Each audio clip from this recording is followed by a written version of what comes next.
શ્રી સ્વામિનારાયણાય નમો નમઃ. શ્રી હરિ કૃષ્ણાય ઘનશ્યામાય નીલકંઠાય શ્રી સરયુદાસાય નમો નમઃ.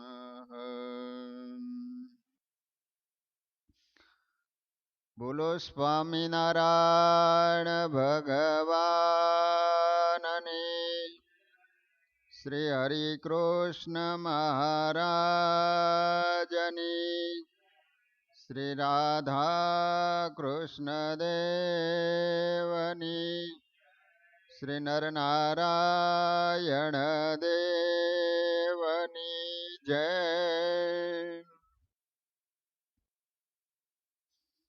સર્વાવતારી આપણા સૌના ઈષ્ટદેવ શ્રી સ્વામિનારાયણ મહાપ્રભુજી,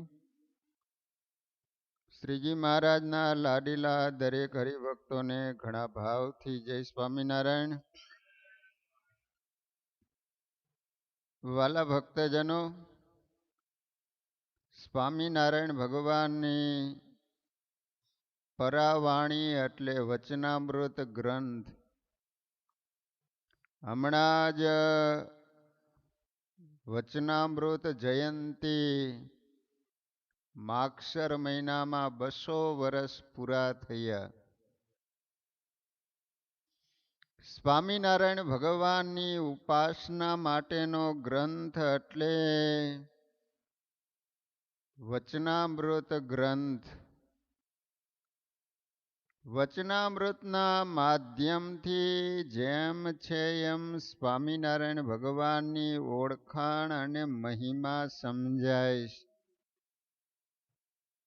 ભગવાનના ભક્તોએ દરરોજ વચનામૃત વાંચવાનો અભ્યાસ રાખવો. અને શાયદ ન સમજાય તો કોઈ કે એવા સંત હોય તો એની પાસે બેસી અને વચનામૃત આધ્યાત્મિક ગ્રંથ છે ને, એટલે આમ પહેલા વહેલા વાંચીએ એટલે આમ કંટાળો આવે કે આ શું વાંચ કરવું એમ. પણ એકવાર આમાં તમને રસ પડે, જાણવાની જિજ્ઞાસા થાય ને, તો પછી આ ગ્રંથ મૂકવાની ઈચ્છા જ ન થાય.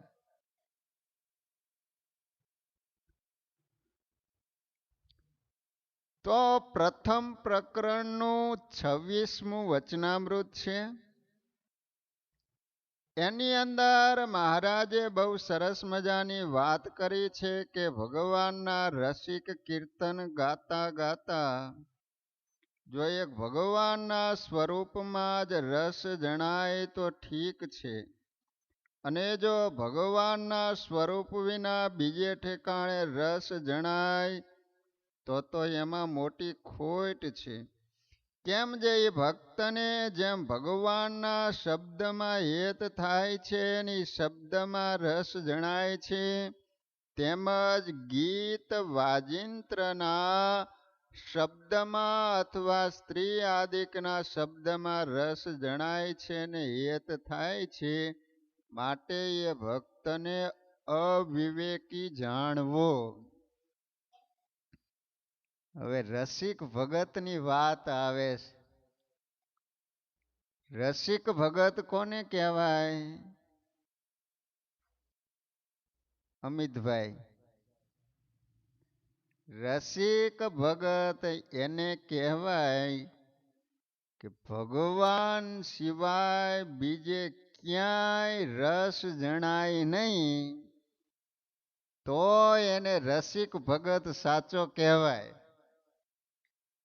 મહારાજ કહે છે કે ભગવાનના શબ્દમાં, ભગવાન સંબંધી શબ્દમાં આપણને જેવો રસ જણાય છે, એવો જો સ્ત્રી આદિક જગત ગ્રામ્ય સંબંધી વાતોમાં જો રસ જણાય તો એટલો આપણામાં અવિવેક કહેવાય.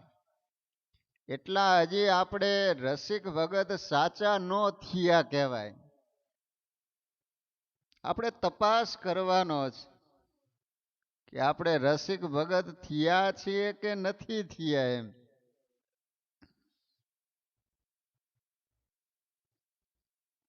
તમે વિચાર કરો કે રાતે અથવા તો ગમે અહીંયા બેઠા હોય અને જગત સંબંધી ગ્રામ્ય વાતો થતી હોય, એમાં આપણને કેટલો રસ પડે.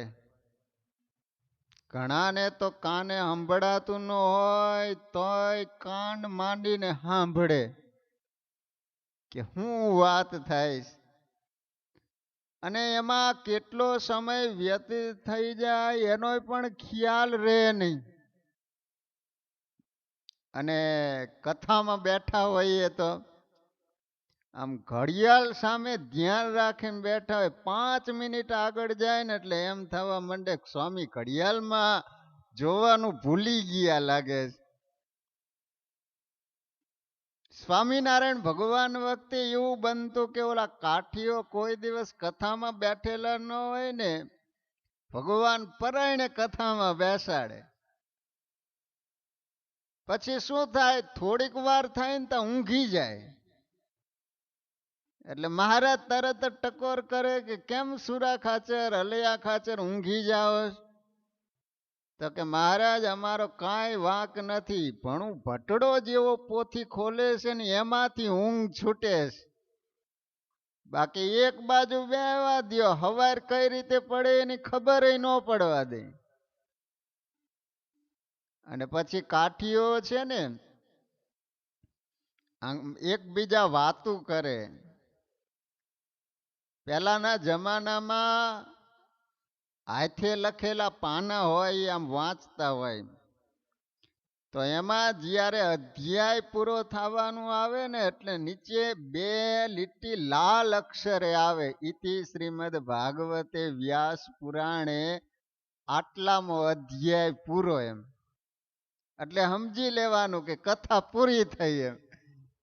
એટલે ઓલા કાઠીઓ આમ સામે જઈને બેઠા હોય ને પછી એકબીજા વાત કરે કે રાતો આવ્યો રાતો. તે ઓલો અલૈયા ખાચર કે ભણું રાતો તો આવ્યો પણ ભટડો ટપુ ગયો, બીજો અધ્યાય ચાલુ કરી દીધો કે હવે કઈ નક્કી નહીં કે ક્યારે પૂરું થાય.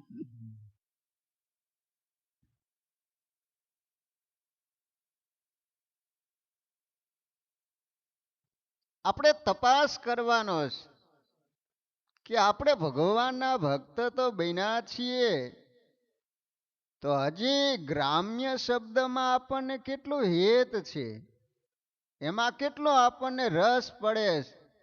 એમાં રાતની રાત વીતી જાય એટલો ભગવાનની કથામાં આપણને રસ છે. અગતરાય ગામના પર્વતભાઈ ગઢપુર ગયા હોય, અખંડ સંતો બેઠા હોય, કથા વાર્તા સભા મંડપમાં જ્યાં સુધી સભા હોય ત્યાં સુધી સભામાં બેસે. મોટા સંતો બેઠા હોય પછી એની પાસે બેસે. એકવાર મહારાજે મૂળજી બ્રહ્મચારીને કીધું કે બ્રહ્મચારી, પર્વતભાઈ જમવાનું શું કરે છે? તો કે મહારાજ હું તો થાળ આપતો નથી. તો કે એના પત્નીને પૂછાવો જોઈ. તો એના પત્નીએ કીધું કે મારી સાથે પણ જમવા આવતા નથી. એટલે સભામાં બેઠા હતા એટલે મહારાજે કીધું કે પર્વતભાઈ તમે ઠાકોર જમાડવાનું શું કરો છો? એક મહારાજ આ અમૃત જેવી ભગવાનની કથા એને મૂકીને બીજું મને કાંઈ યાદ જ નથી આવતું. મહારાજ આજ 7 દિવસમાં અન્ન કે પાણી કાંઈ પણ યાદ જ નથી આવતું.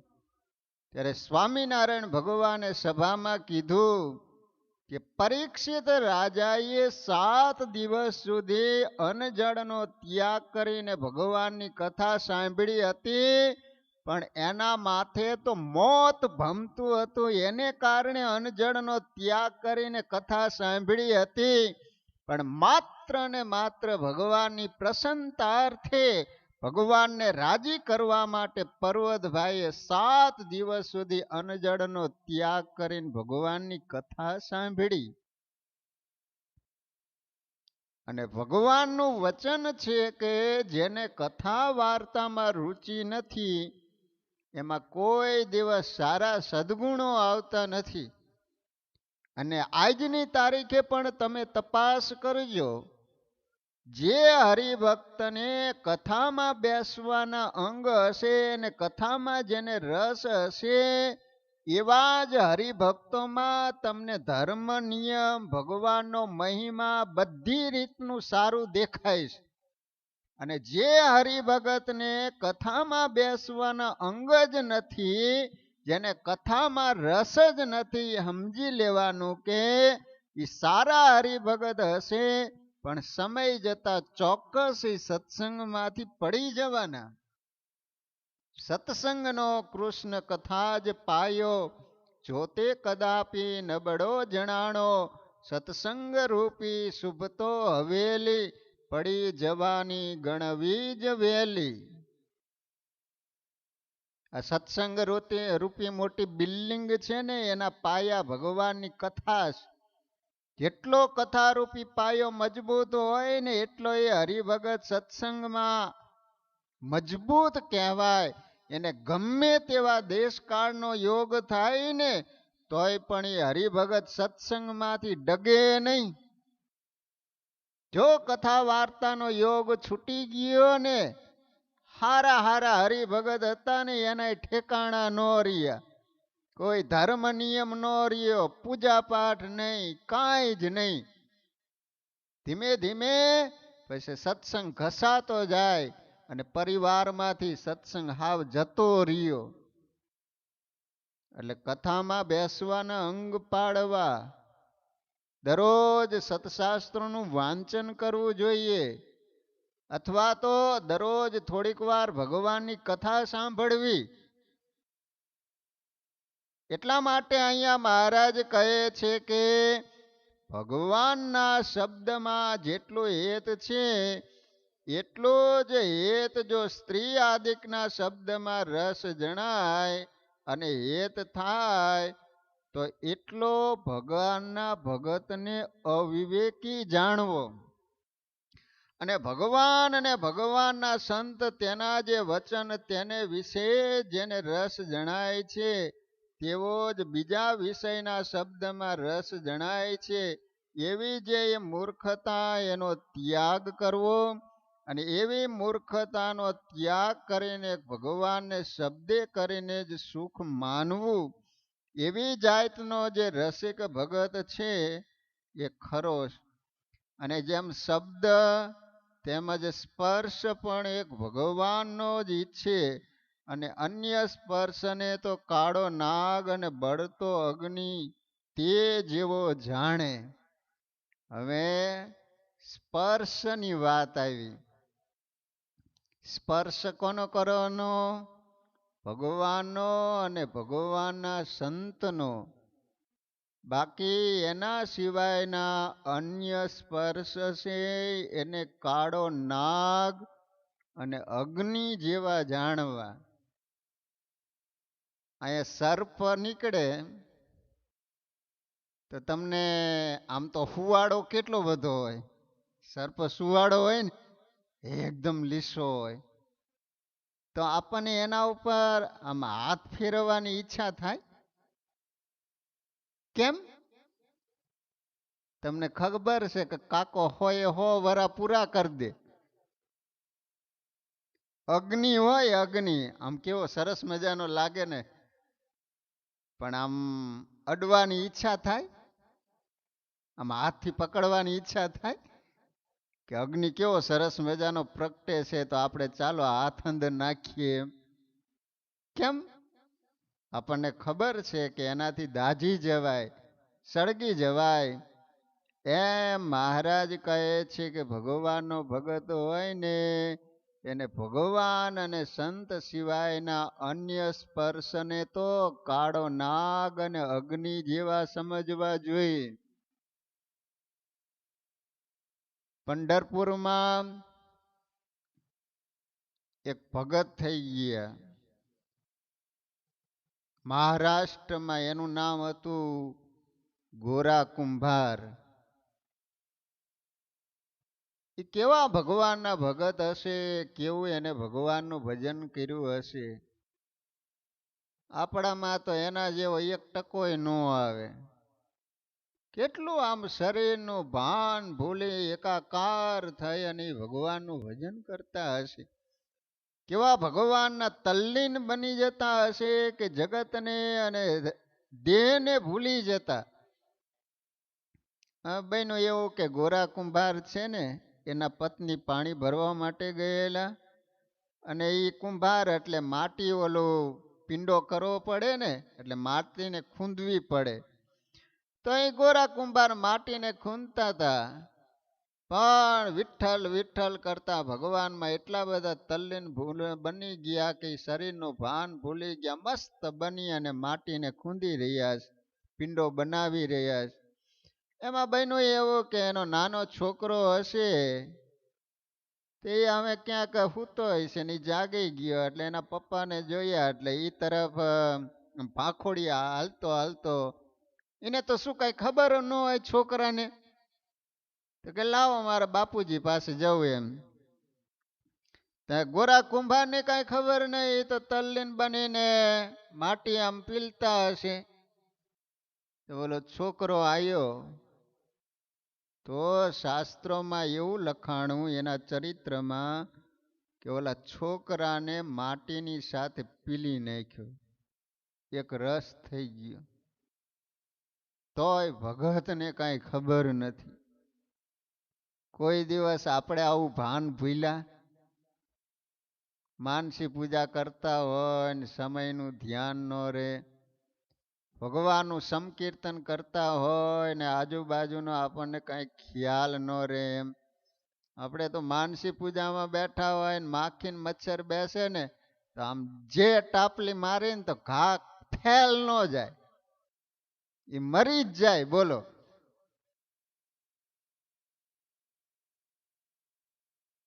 છોકરો આખો પીલી નાખ્યો. એના પત્ની પાણી ભરીને આવ્યા, ઘરમાં આમ જોયું છોકરો ન મળે.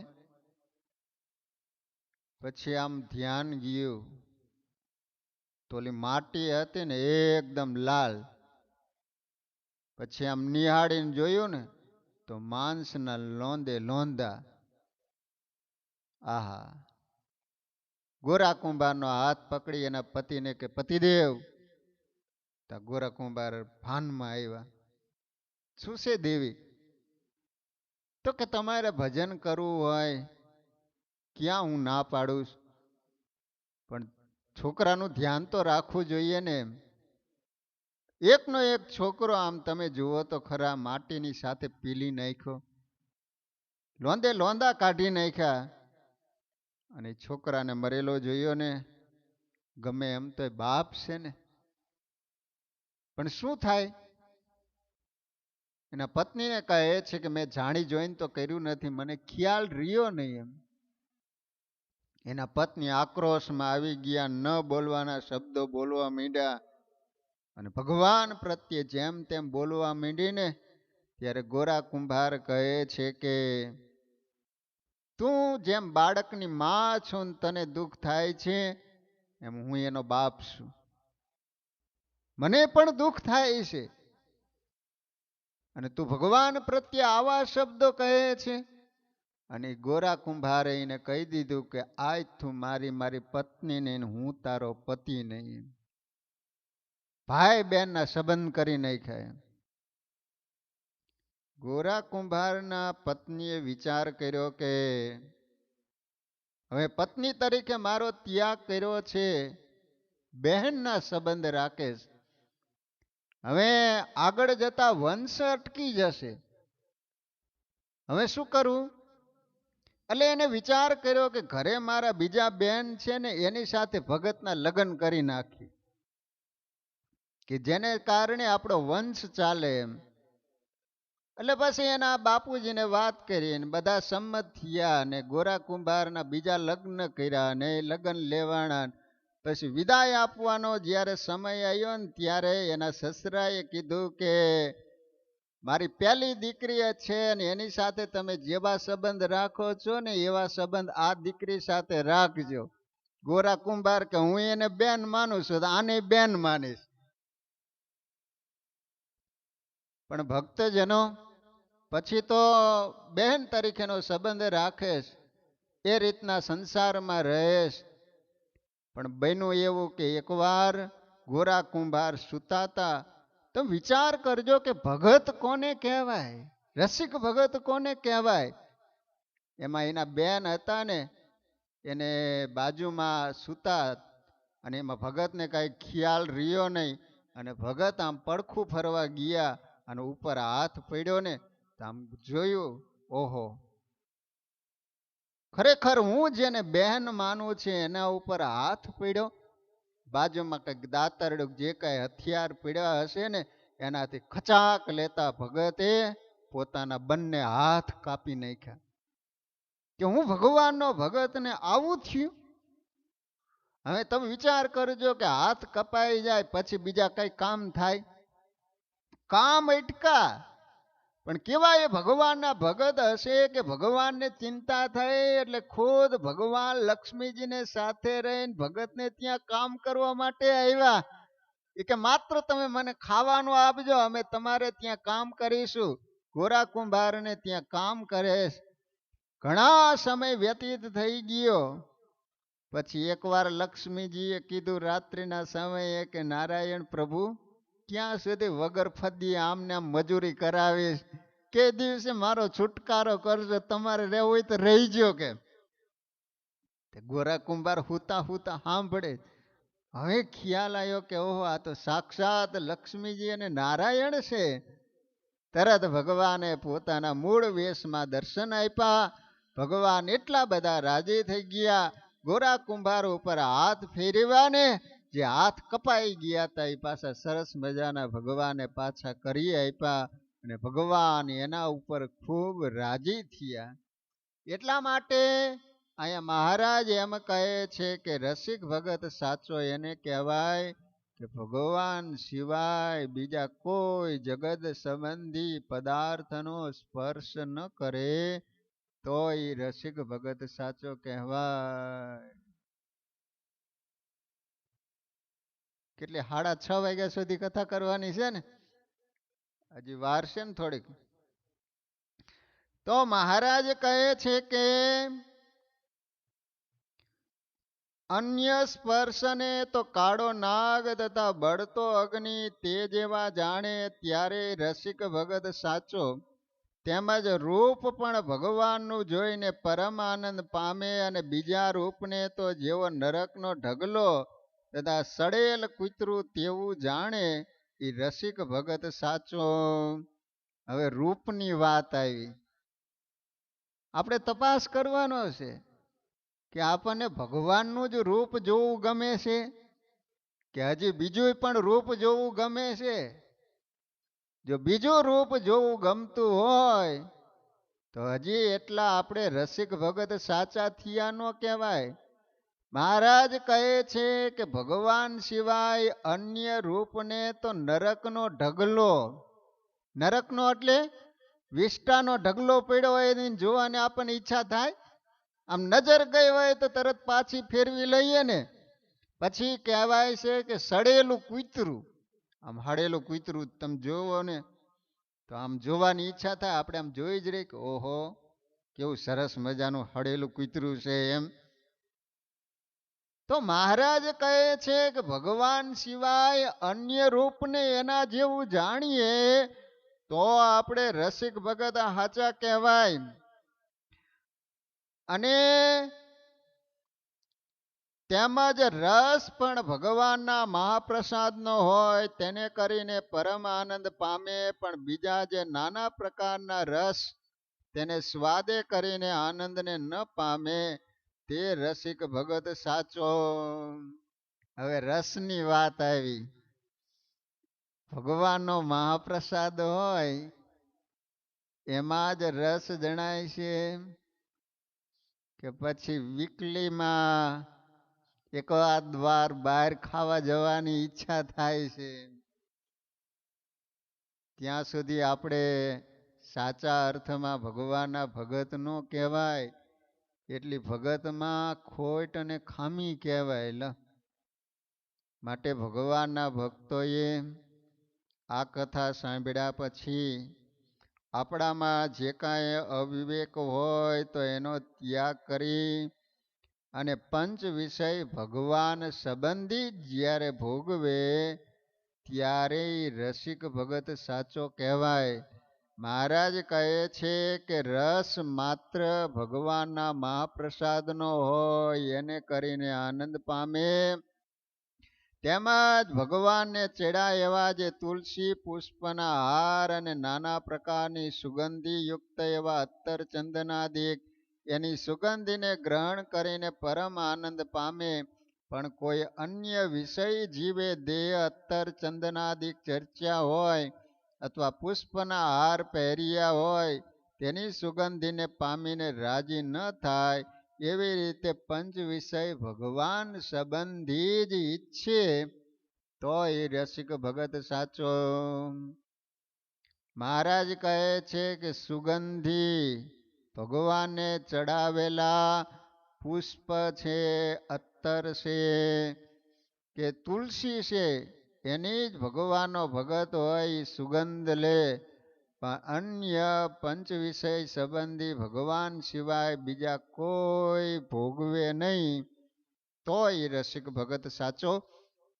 તો વાલા ભક્તજનો, આ રીતે સ્વામિનારાયણ ભગવાને પ્રથમ પ્રકરણના 26ના વચનામૃતની અંદર રસિક ભગત કોને કહેવાય એની સુંદર મજાની વાત કરી છે.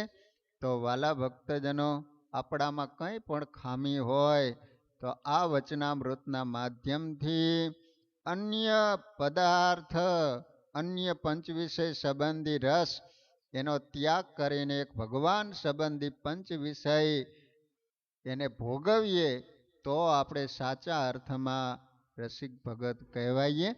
અહીંયા કથાનો સમય પૂરો. ભગવાનના નામ સાથે કથાને વિરામ. શ્રીપતિમ શ્રીધરમ સર્વદેવેશ્વરમ ભક્તિધરમ આત્મજમ વાસુદેવમ હરે માધવમ કેશવમ કામદમ કારણ સ્વામિનારાયણ નીલકંઠમ ભજે સહજાન સ્વામી મહારાજની જય.